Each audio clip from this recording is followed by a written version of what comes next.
another step-by-step installation guide, this time for the AeroHeat hot water system. To show us the ins and outs of installing one of these gizmos, we've enlisted the services of Wally the plumber.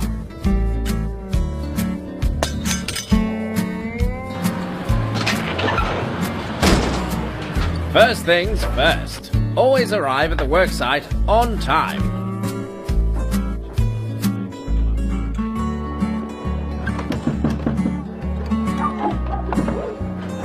Before beginning, assess the worksite with a safety audit to ensure everything is ship-shape.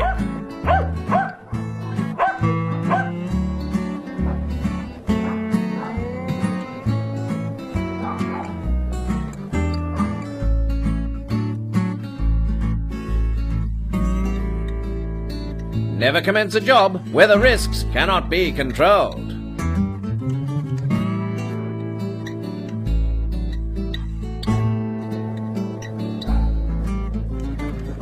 Park your vehicle as close as allowable to your installation. Unload all material in a safe manner.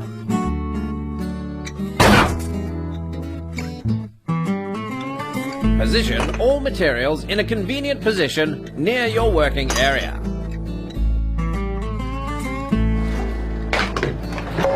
The existing tank can now be drained and removed in a responsible manner. Be sure not to drain onto grass or garden beds. I think we'd better hand things over to a professional for the next little while. The optimum installation location is on the warmer side of the house.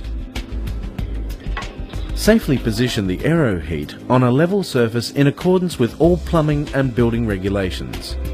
Position the AeroHeat closest to correct plumbing methods. Connect the cold water pipe to the AeroHeat. According to local regulations and the plumbing code, fit any and all valves that are necessary. The use of new valves is recommended. Connect the PTR valve and discharge according to plumbing regulations. PTR valves for AeroHeat are rated at 1000 kPa. A tempering valve is required to be installed for mains pressure storage water heaters as per the specification of the valve's manufacturer. This is required to be installed in accordance with the plumbing installation code. Use a minimum 13mm closed cell polymer insulation such as Armorflex on the hot water outlet pipes.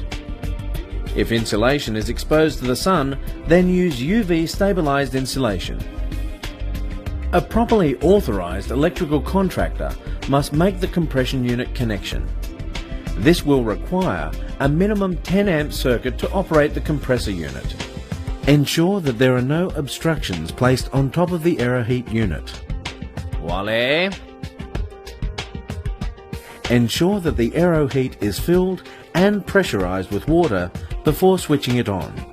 Bleed air from the system with a hot water tap open, not through the PTR valve. Switching on the AeroHeat with no water will damage the unit. Ensure the HotLogic unit is displaying a green power LED once the unit has been switched on.